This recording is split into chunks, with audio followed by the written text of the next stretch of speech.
Hey everybody, welcome back to Northernlion, plays a Binding of Isaac AFTERBIRTH Plus. I wanted to, I don't know if I can do Eden runs anymore. I'm psychologically withering and rotting from the inside out. I have no tolerance for the increasing frequency with which we seem to get just absolutely impotent runs that never actually gain usefulness and instead are just beset on all sides by an endless deluge of meme items that don't actually provide any meaningful benefit and were specifically put into the game exclusively to pad the item count on the back of the box. So I think we're gonna try out randomness for a little bit. I'll be honest, I'm obviously speaking from a okay, thank you. I'm obviously speaking from a place of I'm hyping up my frustrations to be a little bit more entertaining, but it really is like the most soul-crushing type of run is the run we just had. Give me any day of the week a run with adequate damage, poor HP, over a run that really was not really super strong in either department. But like, you know, it's just I think that I'm compromising my point by being too verbose. And the reality of the situation is that there's a very simple heuristic. I think anytime you've made it through 10 floors of the game and your damage is the same as it was on start, that's an indication that something's gone wrong. And whether or not it's within our control, it just blows, basically, is what I'm trying to say. So, this run is obviously the polar opposite, but I want it to be known. Whether or not we won or lost, it will have changed my attitude, but not from like negative to positive, if you flip that last loss to a win. Rather, from very negative to slightly less negative, but still obviously negative in general. That's like, it's just a slog, dude. It's just one of those runs that makes you beg for the new content as soon as possible. Like, I feel like this is the first time I've been playing this game for 8 years. Technically, slightly more than 8 years, but I guess we don't have to. Anything that gives me more authority on the subject sounds good, so I'll say it. But because it came out in like early October of 2011. But I don't know if I have ever gone through a stretch quite this disheartening before in my entire life, where we've just hit a confluence of seeds that by hook or by crook, fun cannot be gleaned from. As a viewer, I hope that it's something of a golden age. Because I know when I tweeted, like, hey, the runs, I had another crappy Isaac run, haha, people were like, oh, nice. So trust me, and I'm being 100% honest when I say this, if you like pina coladas and getting caught in the rain, if you're not into yoga and you have half a brain, etc., etc., no, if you're watching the episodes, why not? If you're watching the episodes and you are enjoying my suffering, I am enjoying your enjoyment of my suffering. The reason I do this, apart from it just being my job, so, you know, I like it and also I have to, is, you know, not to win Isaac runs, but to make people be entertained. So I don't want to lose sight of that fact. At the same time, I feel like there is a happy medium where I could be happy and you could be happy. By the way, this is no fault of your own, obviously, so don't take too much offense to it. But I feel like there's a happy medium where both streamer and viewer can be happy, but we are just not at that happy medium right now. Dark Prince's Crown, huh? Multi-dimensional baby's kind of an interesting pickup. Let's go check at least our second secret room. And then we'll figure out where we stand from there.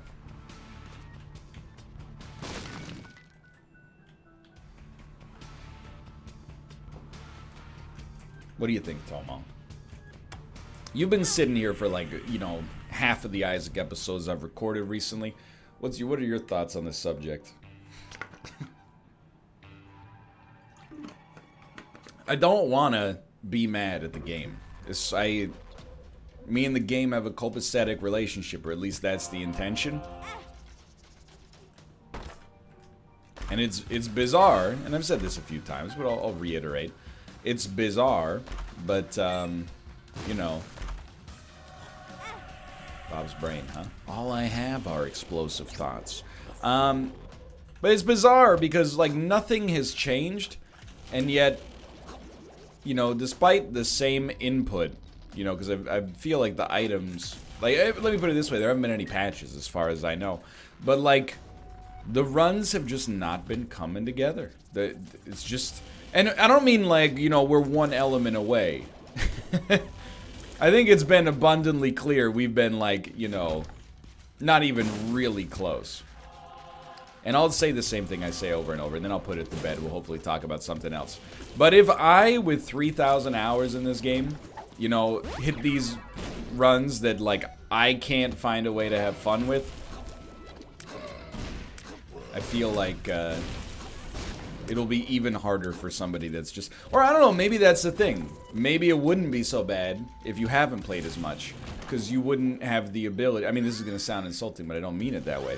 But if you were worse at the game because you played less, not because of any difference in, you know, your value as a gamer, maybe you just die early, and that's totally fine, instead of what ends up happening to me, which is I live just long enough to get the slightest glimpse of hope, and then it all falls apart. I don't know, man. I'm not a game designer, okay? But I know what you know what? I think there is a design problem with Isaac that's kind of interesting. And the problem is, I mean, it's kind of two different things I'm going to talk about here. And again, I want to be clear. I don't really know what I'm talking about, but this is just food for thought, having played the game so much. How do you create a situation that can lead to a fun loss in a game like Isaac for a player that has put way too much time into the game? We've established what is not fun is just never getting any items that give you damage or killing power. I will tolerate the existence of them, but they are seemingly more common than I would like, and more common than ever as well. So, I mean, the thing is, you can't have every hard run be low HP, high damage. Otherwise, you know, it kind of undermines the anything can happen sort of attitude that the game has existed on for so much time, you know? So I don't know. I mean, are these, thank you. Are those kind of like trash runs that are unfun, just kind of a necessary consequence of a game where, you know, you literally, like, there's no guiding hand because that would undermine the play experience to begin with? Is it inevitable that you would have runs that are horrible? Maybe. Is it inevitable that you would get them what seems to me recently to be like 10% of the time? I don't know. Anyway, we need to move on. I'm just saying, I do sympathize with the designers more than most YouTubers. Most YouTubers, let's see a... Well, now I'm throwing everybody under the bus. Most YouTubers will see a rumor on Reddit and run with it. They'll make a video, you know, just citing a Reddit comment from an anonymous source as their credible source.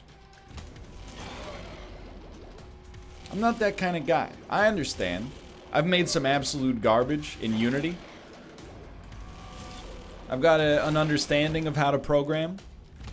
It's not easy, you know? And people, they don't understand. I'm not saying that, you know, I do understand that much more, but they don't understand, you know, if you, everything you want to do in a game, you got to make, you know, you got to do it yourself, even stuff that seems, you know, relatively minor. Like I saw a great post on the game dev subreddit, and it was like, this guy, he's a very smart individual, obviously, because he's taking his master's in like chemical engineering or something like that. And he's like, as a hobby, I wanted to try to get into video game programming. So I downloaded Unity, and I thought for my first project, I'll make something simple, like a little bit of an open world RPG. And then he was like, man, it's crazy. Just to make like a single sprite took me hours and hours and hours just to get a single character spec'd up.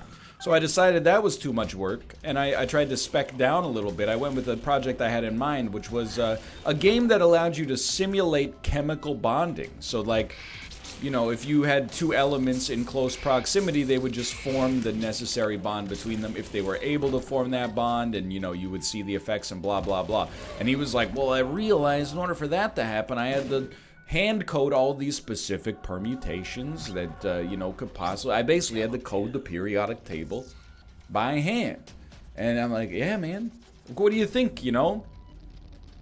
I mean, there are some things, you know, especially, you know, if you're talking about like asset flips and stuff like that, you can sort of just go to the Unity asset store and be like, metal door. And then, you know, you plop it down in your game. And then, you know, you just attach like a script to it. And then, you know, when player entity clicks on door will open and go, and maybe you can change the color.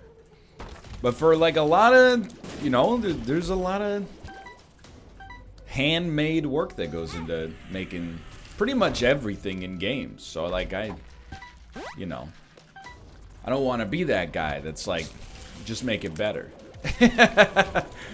But I am like, I think the reason that I get frustrated with Isaac, recently at least, is because I'm like, you had it for like a long time. It was under control. What happened? And that's why the other thing is, I'm like, am I the issue? Am I the problem? I don't know. Maybe not.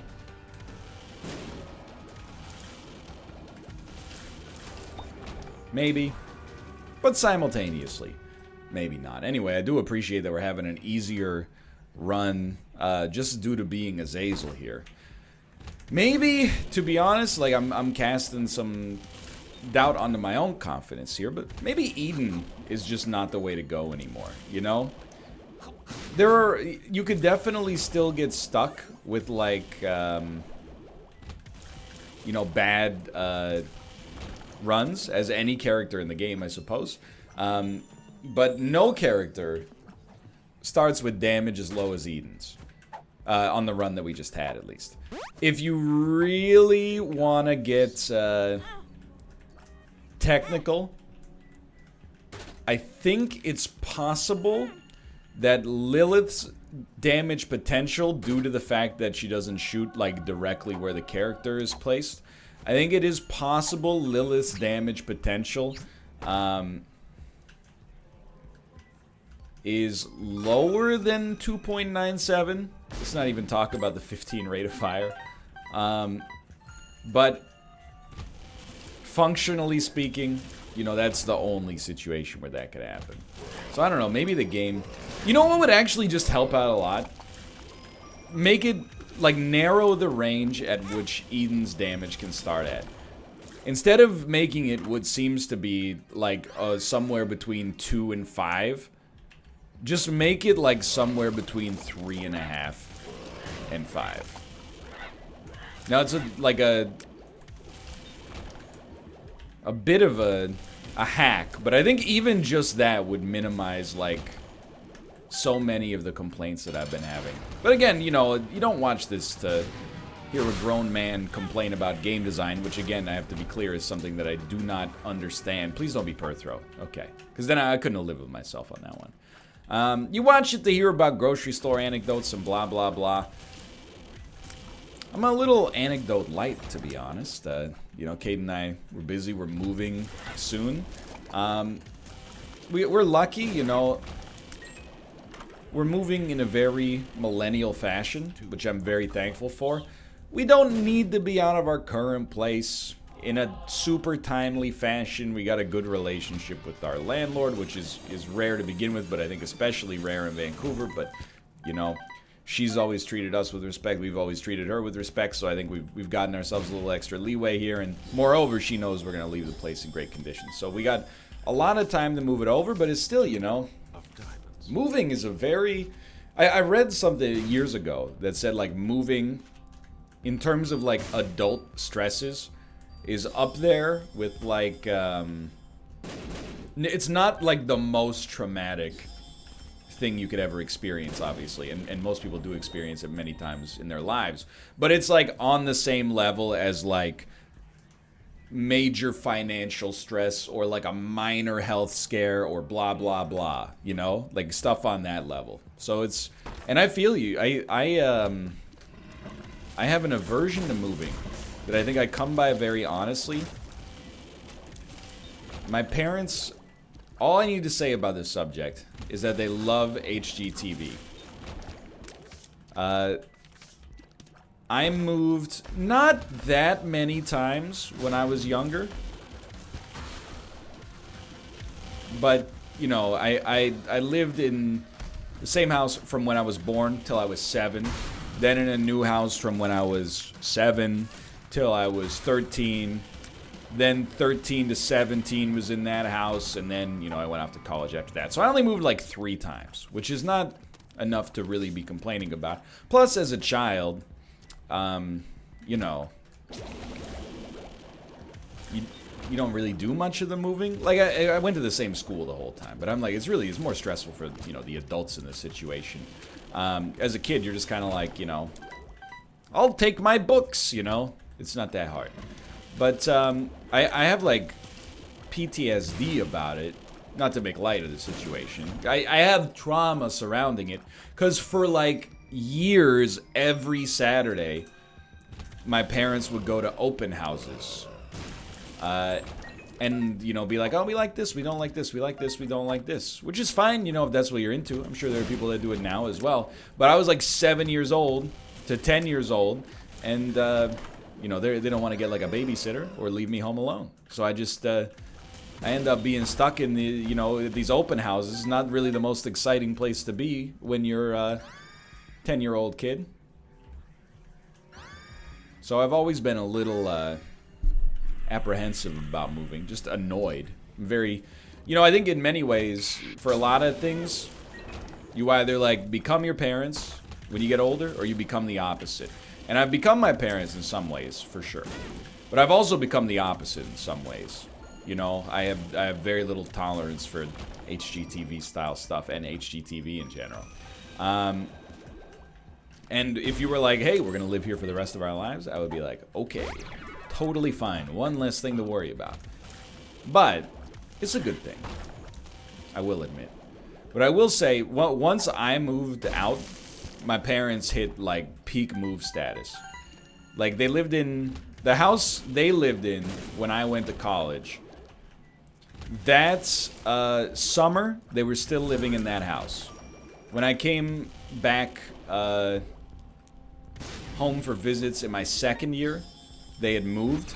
They moved one more time before I graduated college. I was only in college for, you know, 4 years. It's not a whole heck of a long time. And then since then, so that was like 8 years ago, they've moved at least 4 more times. So in the last decade, I would say, let's say in the last 13 years, I'm pretty sure they've moved about once every 2 years on average. Which is their right, by the way. I'm not saying, you know, it's not allowed. It's just not really, you know, my cup of tea. So when I say they move a lot, I don't mean like, oh, now and then. And there's like an ongoing joke, like, my mom's always like, this is for sure the last one. And I'm like, yeah, okay. And then like a year later, they're like, well, we've been going to in our building, there's like a new place that's on the market. So we were just going to go check it out. But we ended up deciding we were going to move. It's a little nuts. At the same time, it makes them very powerful moving allies, because they've got the experience, you know? But it's not for me. My mom has a story she loves to tell, where, you know, I was probably like 9, and you gotta remember, Guppy, thank you. You gotta remember my parents were prodigious movers, as mentioned. We're getting the heck out of here. No curses! I'm done.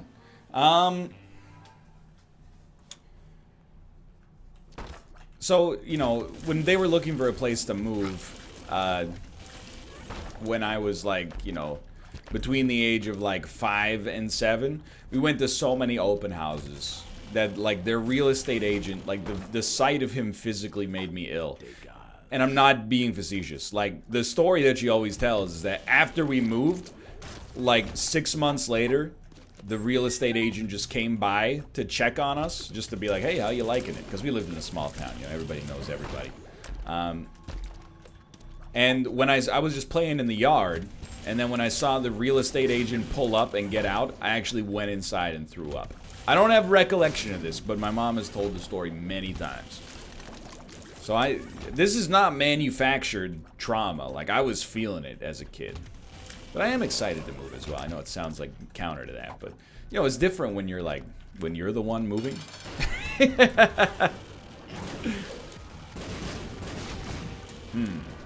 Both pretty much useless here. There's not even any point to picking them up except to see if maybe we get some useful consumable here.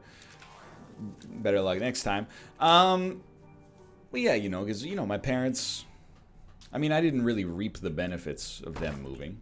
I know that sounds very selfish, but, like, you're just kind of along for the ride.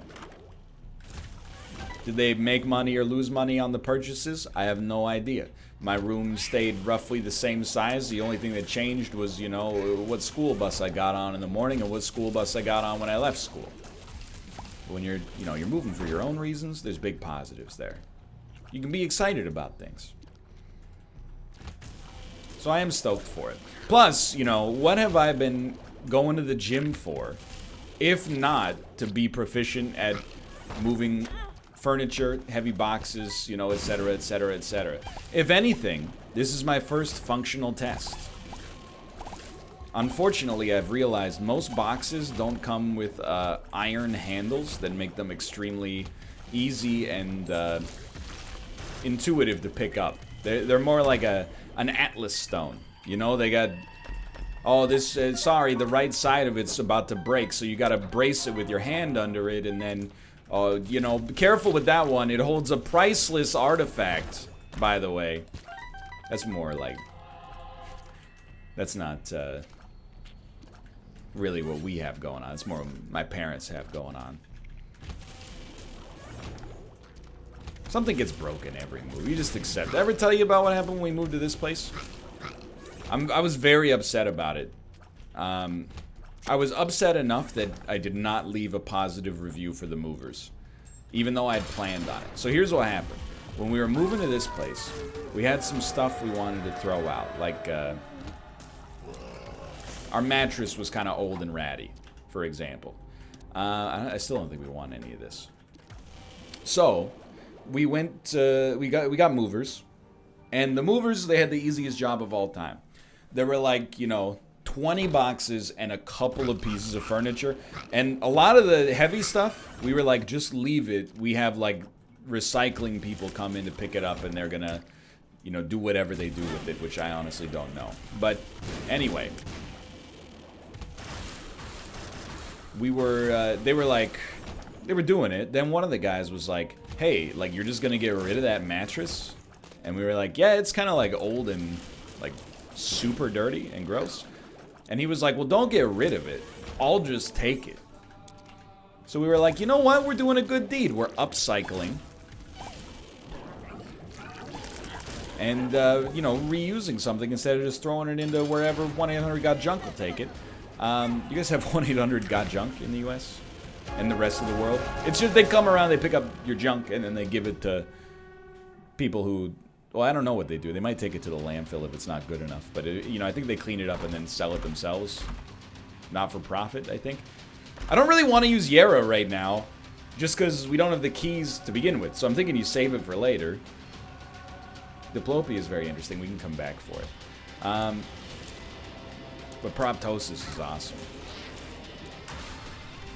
Anyway, so they took the mattress and they put it like beside the apartment. Like beside the apartment building. And they're like, we'll come back for this once we're done moving you into your new place. Then, like a day later, I got a call from our old landlord that was like, hey, you know, just so you know, I could pursue action against you guys because of the fact that you left that dirty old mattress outside of our apartment. And we were like, we didn't leave it there. The movers said they were going to take it. Hold on, we want this. This? Sure. Anyway, basically, the long and short of the story is I guess that they decided they didn't want the mattress after all. And as a result, they just left it hanging outside of our old apartment building. Got us in a lot of trouble with our old landlord, who was already a little bit insane to begin with. Probably will not be using their services again. And it's just... It's one of those things that's just frustrating because you're like... It's not the worst thing in the world. It's not like they committed a war crime or something. But you're like, we already had the setup to take this thing away. We thought we were doing a good deed by giving you, you know, a free mattress that you said you wanted. We weren't even offering it. You kind of asked for it. And then you screwed us. Our good deed, you know, you're really hewing to the phrase, no good deed goes unpunished. Anyway.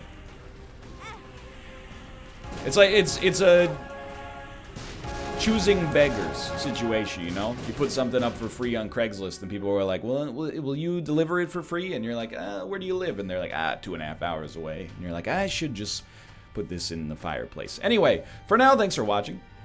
Hope you enjoy the episode. If you did, click the like button.